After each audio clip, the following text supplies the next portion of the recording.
So, hi there. This is our first episode in the stories of a first-gen Latina, Bolivian-American to be exact. I want to focus this episode on the privilege of being able to talk about my story, the privilege to be able to have the experience and have those doors that have opened for me in life that help support who I am today in my development, the sacrifices that have been made in my family, specifically my parents, who have transcended into a new way of life from what they grew up into the American way of life almost 40 years ago.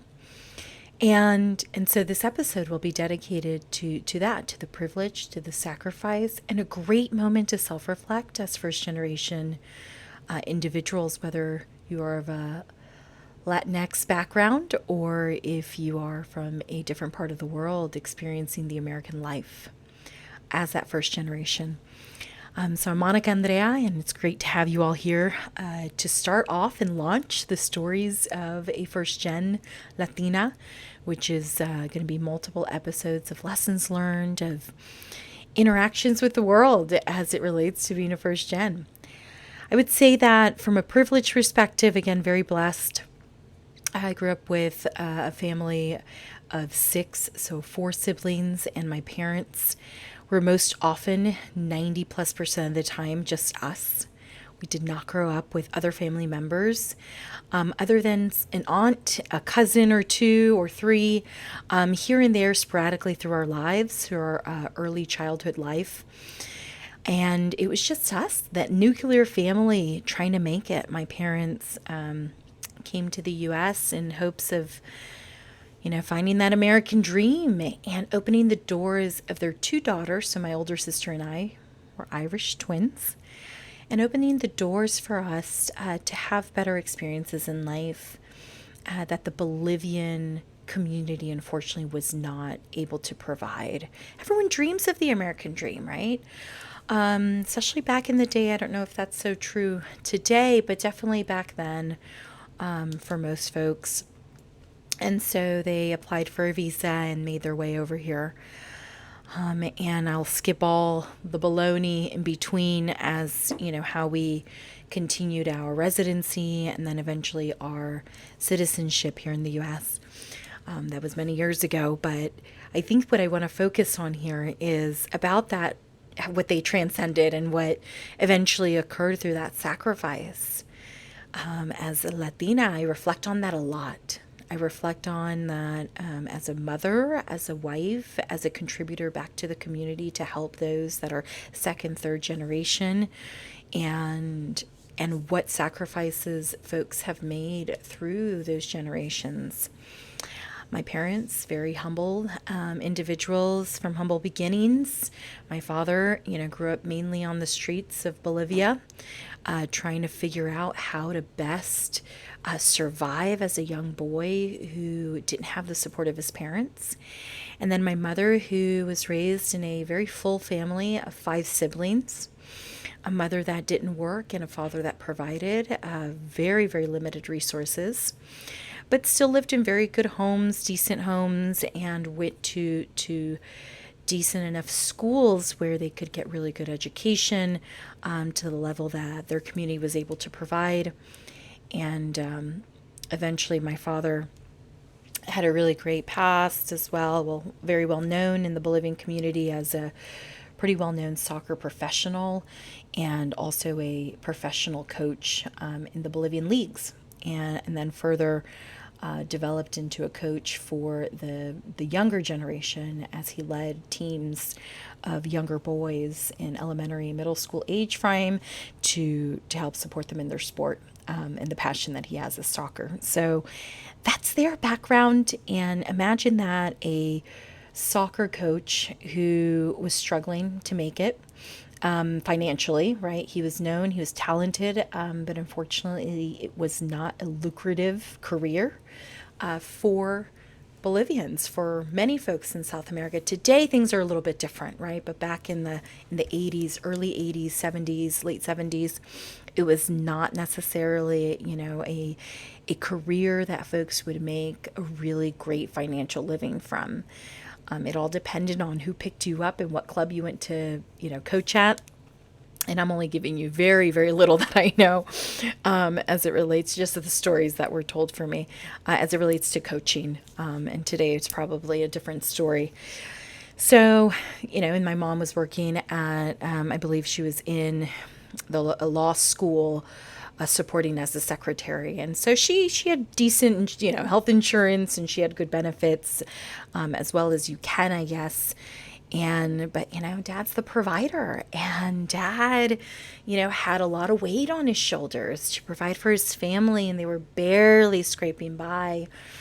There was a story that he tells about a Christmas where he couldn't save up enough for presents for his two daughters, for my older sister and I, and that always reminds me every Christmas of that story, and that really is what I think boosted or was the catalyst in the decision to live abroad.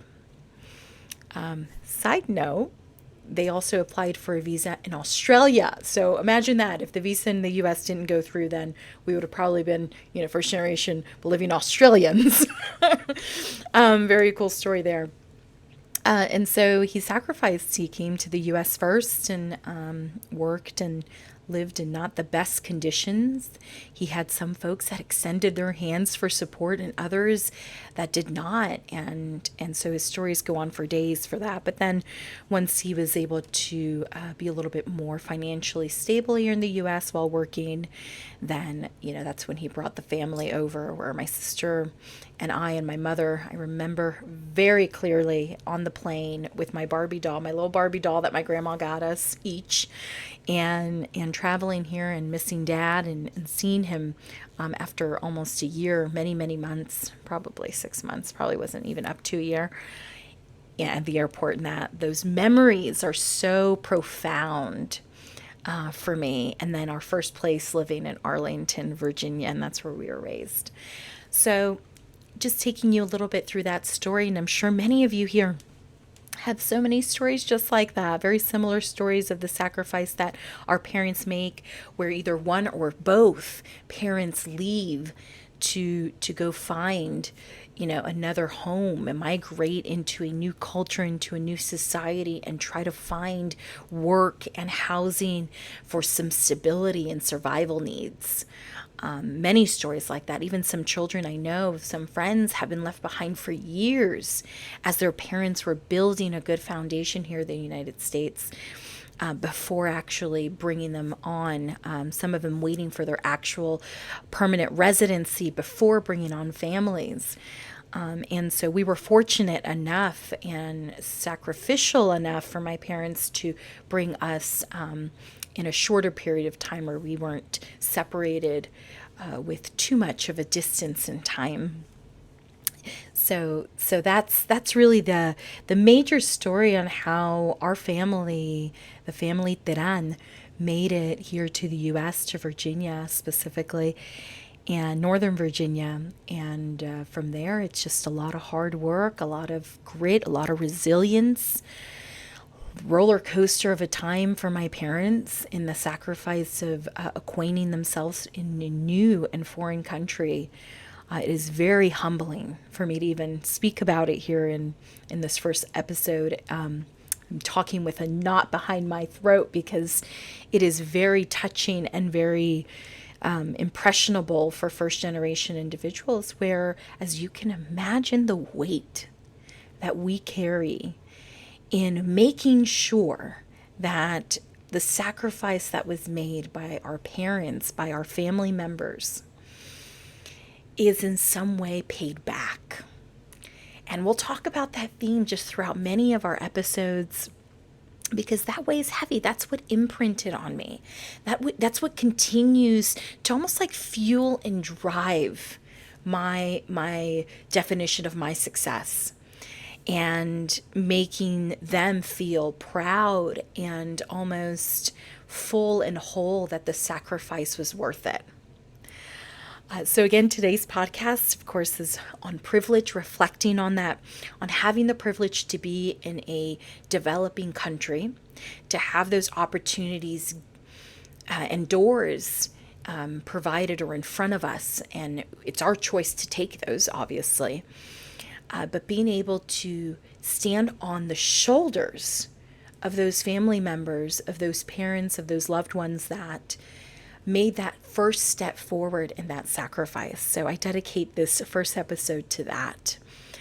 I thank you for the first, episode to be a part of it. And again, more developing stories as we continue in this quest. I'd love to hear from you as well. Reach out, with your stories, and let's share and exchange, those sentiments and that community that we have built as first generation minorities in this country, and what we are doing to make sure we're imprinting also back into the U.S.